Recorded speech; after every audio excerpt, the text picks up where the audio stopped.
Hello friends, आप सभी का स्वागत है इस वीडियो में। और आपकी तैयारी को आगे बढ़ाते हुए आज फिर हम एक वीडियो लाए आपके लिए हिस्ट्री का, और बहुत ही इम्पोर्टेंट ये टॉपिक है। सिक्कों के 10 गुरु, उनके बारे में कंप्लीट हम यहाँ पे देखेंगे।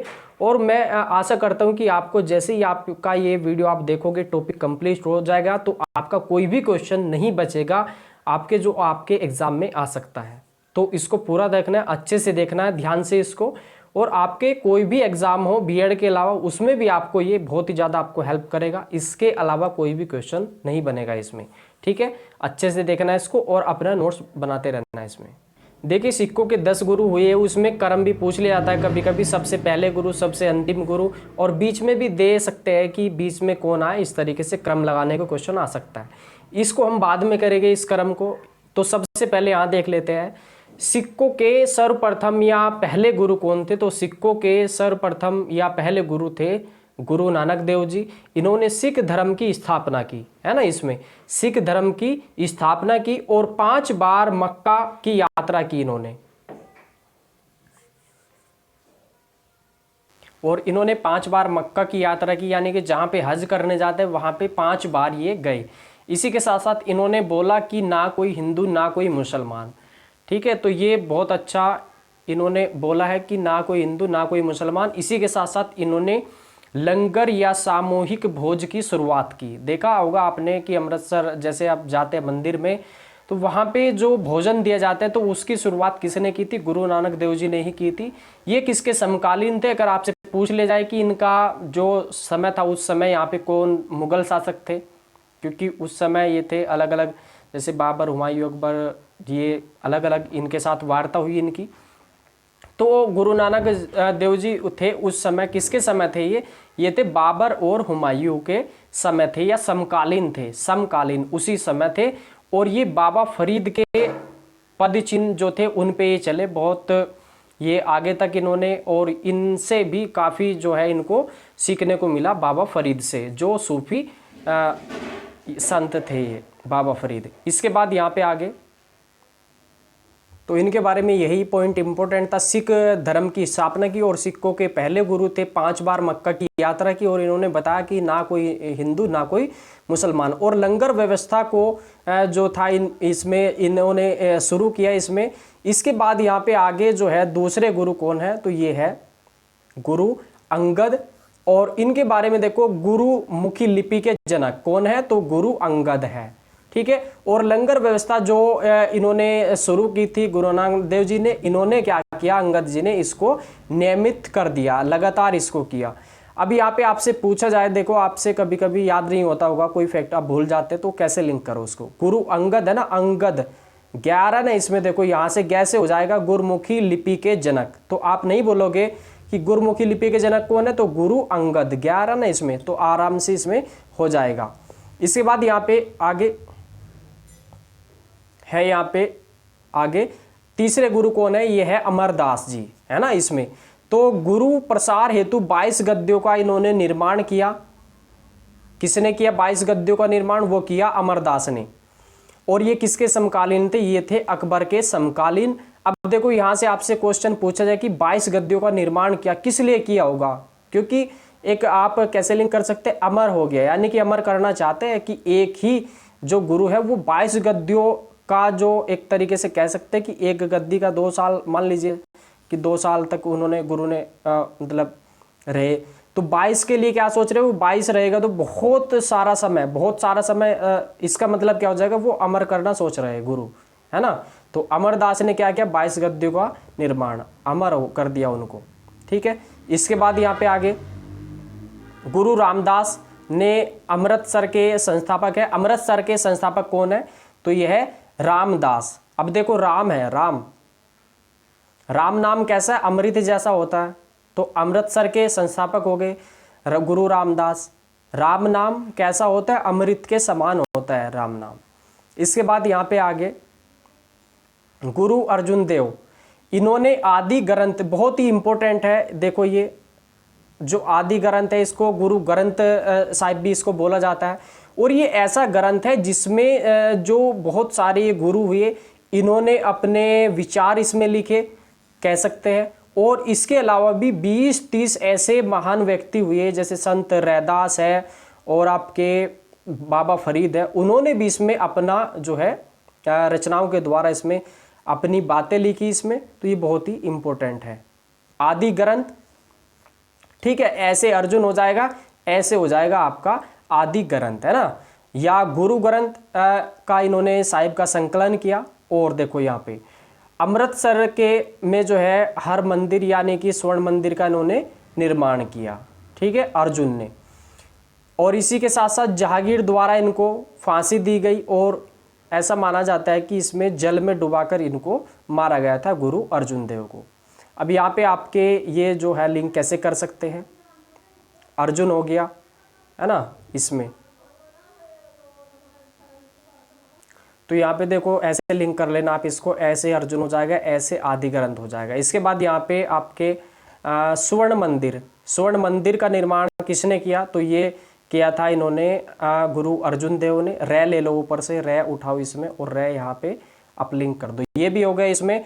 और जहांगीर द्वारा आपसे पूछ ले जाएगा कि आपको तेग बहादुर को किसने फांसी दी या अर्जुन देव को किसने दी, तो तेग बहादुर को दी थी औरंगजेब ने। और देखो यहाँ पे जय आ रहा ना, इसमें जय लो आप इसका, और यहाँ पे जहांगीर पे आप मिला सकते हो। तो जहांगीर द्वारा किसको फांसी दी गई, अर्जुन देव को। जय आ रहा ना अर्जुन में, तो आपके तीनों जो फैक्ट है वो बिल्कुल आपके कभी नहीं कटेंगे, आप एग्जाम में सीधा कर दोगे इसको। इसके बाद यहाँ पे हरगोविंद,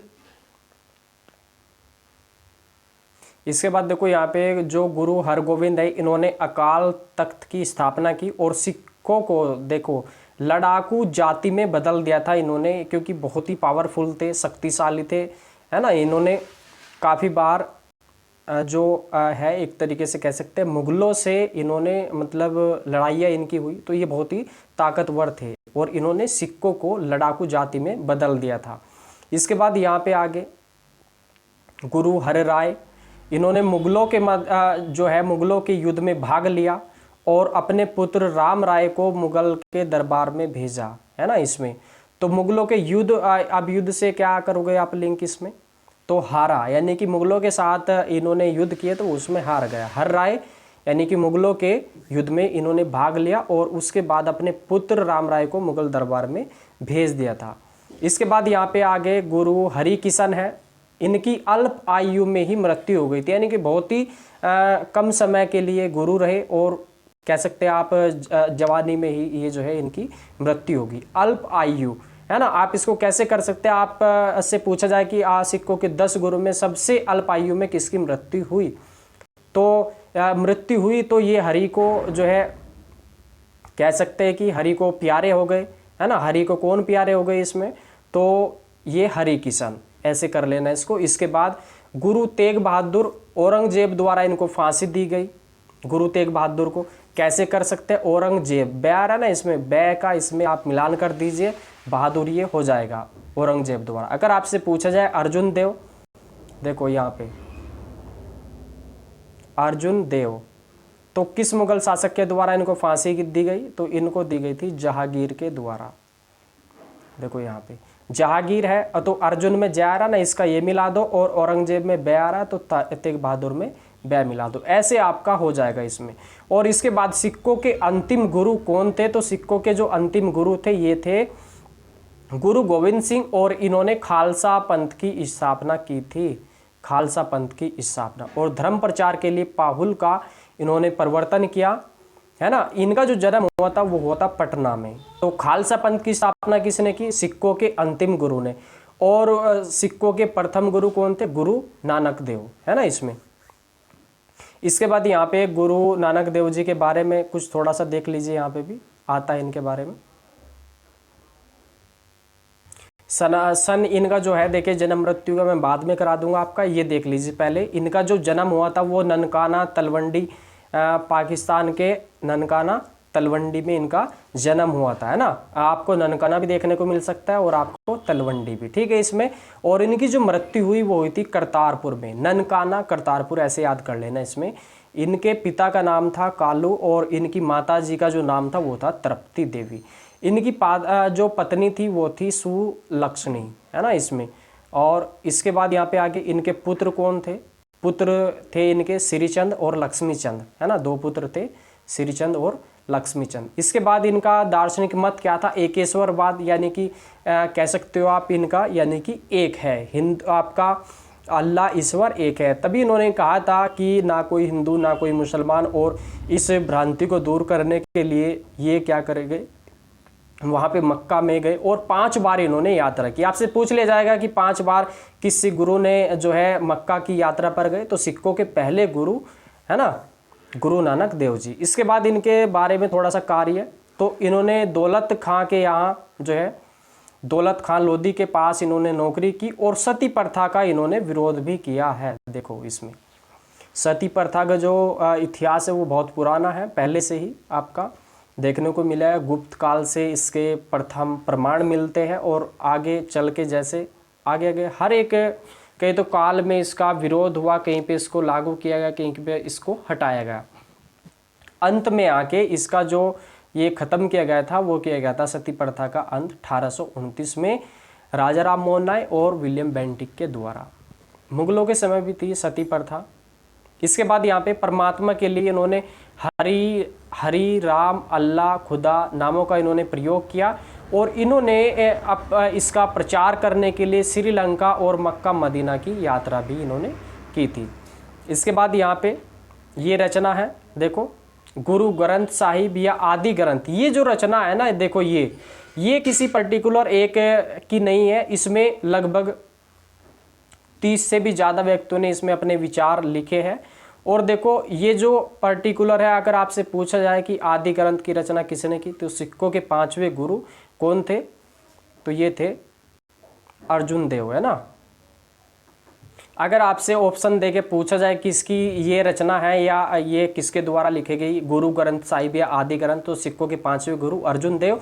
इसके बाद यहाँ पे जो पूरे ये सिख गुरु हुए सभी के इनके विचार लिखे गए इसमें, और इसके अलावा भी 20-30 ऐसे व्यक्ति है जो महान है, जैसे नामदेव है, ये महाराष्ट्र में थे, रविदास, इनको रैदास भी कहते हैं, कबीरदास जी और फरीद ने भी इसमें अपना वर्णन किया, और बहुत सारे और भी उत्तराधिकारी इनके हुए हैं इसमें अर्जुन देव के, और भी उन्होंने भी इसमें अपना ये जो है विचार रखा है गुरु ग्रंथ साहिब में। इसके बाद थोड़ा सा और देख लेते हैं, यहाँ पे पूरा इसमें नाम देख लिया आपने। इनका जो जन्म हुआ था, देखो जन्म हुआ था इनका 15 अप्रैल, ये मत देखना इसमें, तो इसमें देखना है जन्म कब हुआ है और इनकी मृत्यु कब हुई है। देखो इसमें तो आपको ये ऑप्शन में मिलेगा, तो आप इसको ऐसे कर लेना, जन्म मृत्यु फाई, और इसको कह सकते हैं आप साई, फाई साई, यानी कि जन्म जो हुआ इनका वो हुआ, एफ का मतलब है यहाँ पे 6 और आई का मतलब है 9, यानी कि आपका देखेंगे आप 69 लास्ट में मिलेगा, तो यहाँ पे जन्म हुआ। सी का मतलब होता है 3 और आई का मतलब होता है 9, यानी कि 39 में इनकी मृत्यु हुई, फाई साई। और जन्म कहाँ पे हुआ, ननकाना तलवंडी, और इनकी मृत्यु कहाँ पे हुई, तो ये हुई थी करतारपुर में। देखो ये पत्नी हमने देख ली, सुलखनी या सुलक्षणी, है ना इसमें। इसके बाद थोड़ा सा यहाँ पे आप देख लीजिए इसके बारे में, आप इसमें इसके बारे में, गुरु ग्रंथ साहिब में मात्र सिख गुरुओं के ही उपदेश नहीं है, वरन 30 अन्य हिंदू संत और अलग अलग धर्म के मुस्लिम भक्तों की वाणी भी इसमें सम्मिलित है। इसमें जहाँ जय देव जी और परमानंद जी जैसे ब्राह्मण भक्तों की वाणी है, वही जाति पाति के आत्महंता इसमें भेदभाव से ग्रस्त तत्कालीन हिंदू समाज में है समझने वाली जातियों के प्रतिनिधित्व दिव्य आत्माओं जैसे कबीरदास, रविदास और नामदेव, सैन जी, सगना जी, शिवाजी और इसमें धन्ना की वाणी भी सम्मिलित है। देखो ये क्वेश्चन आ चुका है कई बार, देखो इसमें गुरु ग्रंथ साहिब में, तो आप सोचो गुरु ग्रंथ साहिब में तो ये किसकी वाणी लिखी गई होगी, जो सिखों के गुरु है गुरु नानक देव या अर्जुन देव।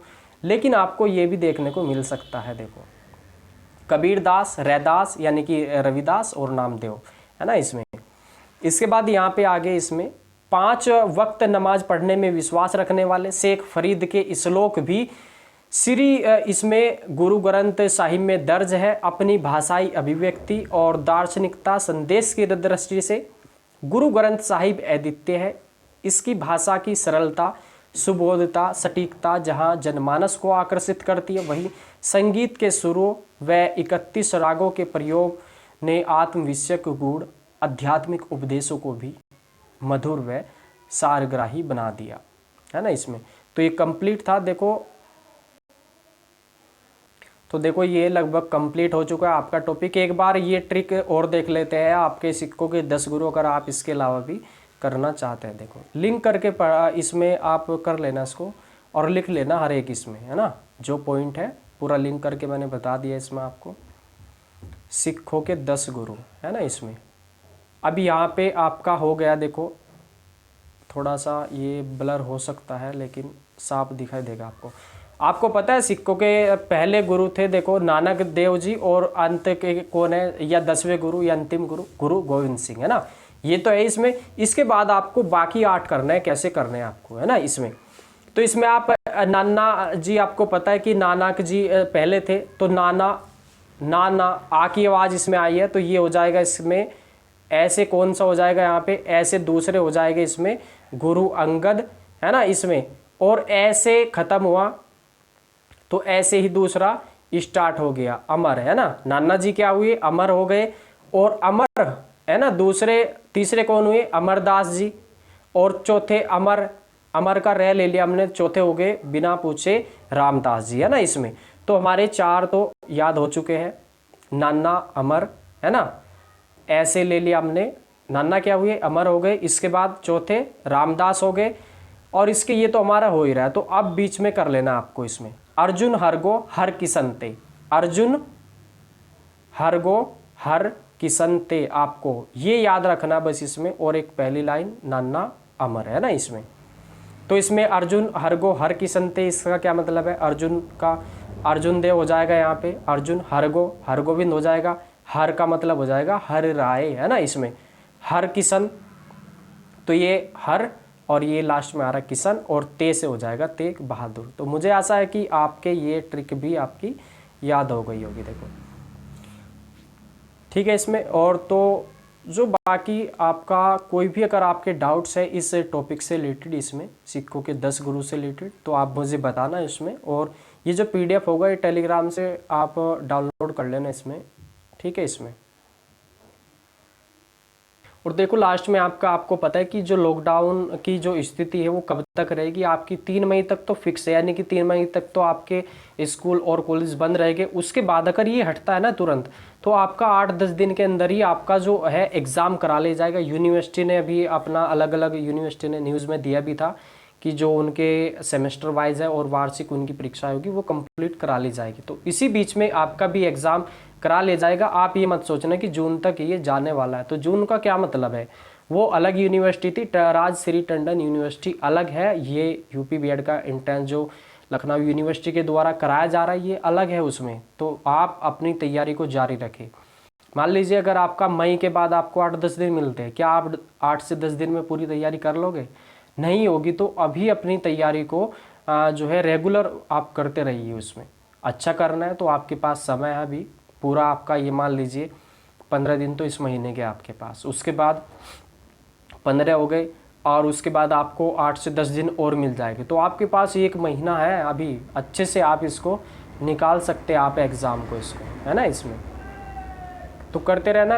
अगर कोई डाउट्स है, देखो प्ले लिस्ट में 2019 की काफ़ी सारी वीडियो है, उसमें आपकी हिंदी की भी है उसमें, और आपकी GS की तो हिस्ट्री, ज्योग्राफी, पॉलिटी, इकोनॉमिक्स सभी है, देखो इसमें।